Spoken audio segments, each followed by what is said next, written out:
레위기 24장의 10절부터 23절입니다.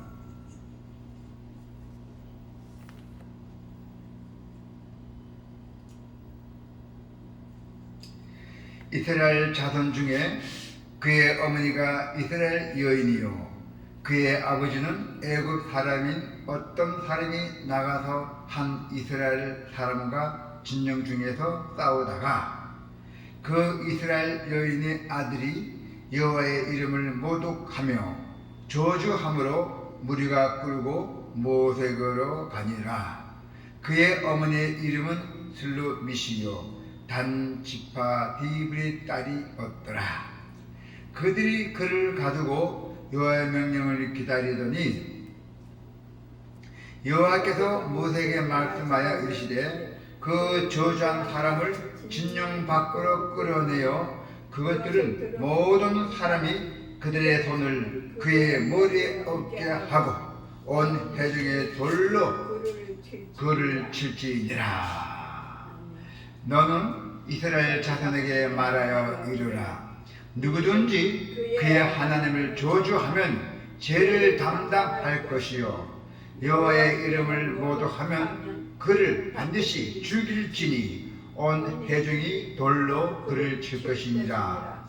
거류민이든지 본토이든지 여호와의 이름을 모독하면 그를 죽일지니라.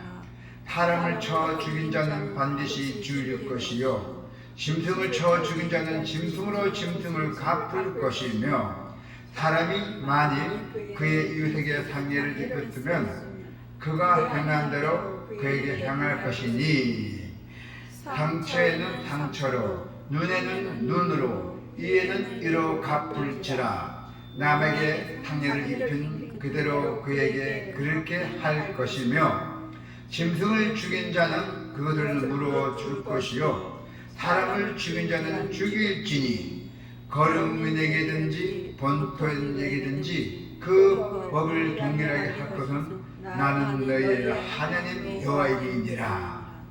모세가 이스라엘 자손에게 말하니 그들이 그 저주한 자를 진영 밖으로 끌어내어 돌로 쳤더라. 이스라엘 자손이 여호와께서 모세에게 명령하신 대로 행하였더라. 아멘. 오늘 주님의 말씀은 슬루밋 아들의 사건이에요. 슬루밋 아들의 사건.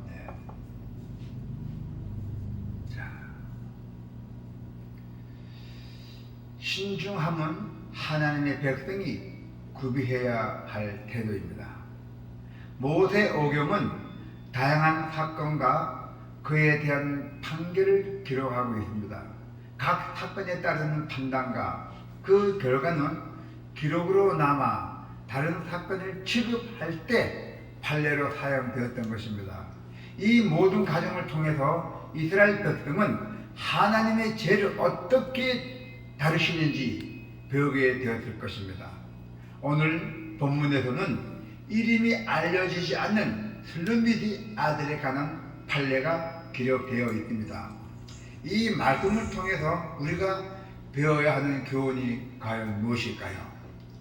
먼저 신성 모독죄를 범하지 마십시오. 신성 모독죄 범하지 말아라. 단 지파 슬루밋의 아들이 하나님의 이름을 모독하며 저주하는 신성 모독을 죄를 범했던 것이에요.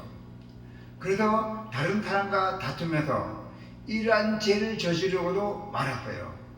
이것은 십계명 중에서도 제3계명 뭐로 나왔죠? 여호와의 이름을 망명되어 부르지 말라 하신 그 계명을 어긴 것입니다. 즉 십계명을 어겼다는 뜻이죠.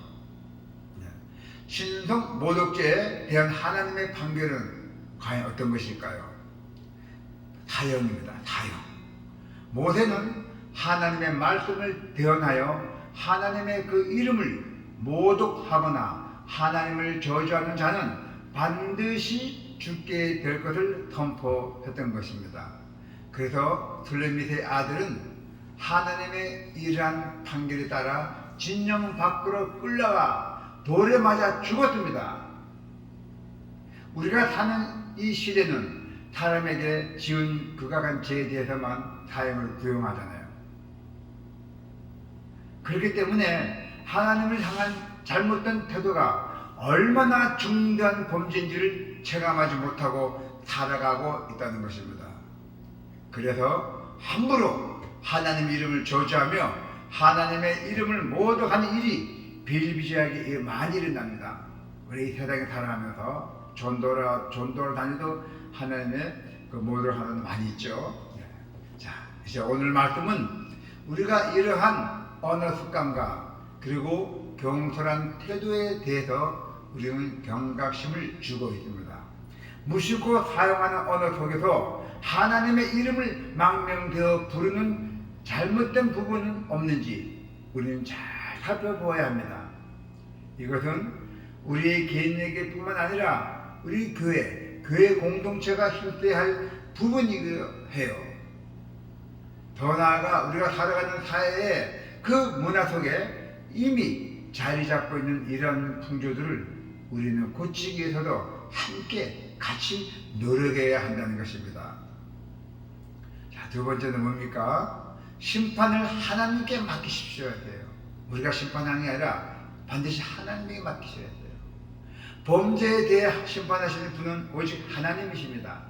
이스라엘 백성은 이것을 알았기 때문에 슬로미드의 아들을 가두고 하나님의 판결을 기다렸던 것입니다.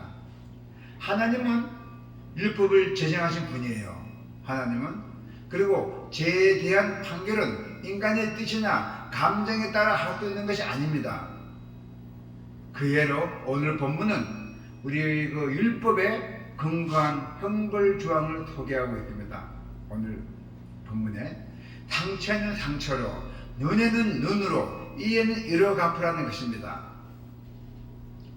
율법 안에 담긴 이 원리는 지나친 보복을 금하고 사람들의 보복을 법적으로 제한하는 데 목적이 있다는 것이죠.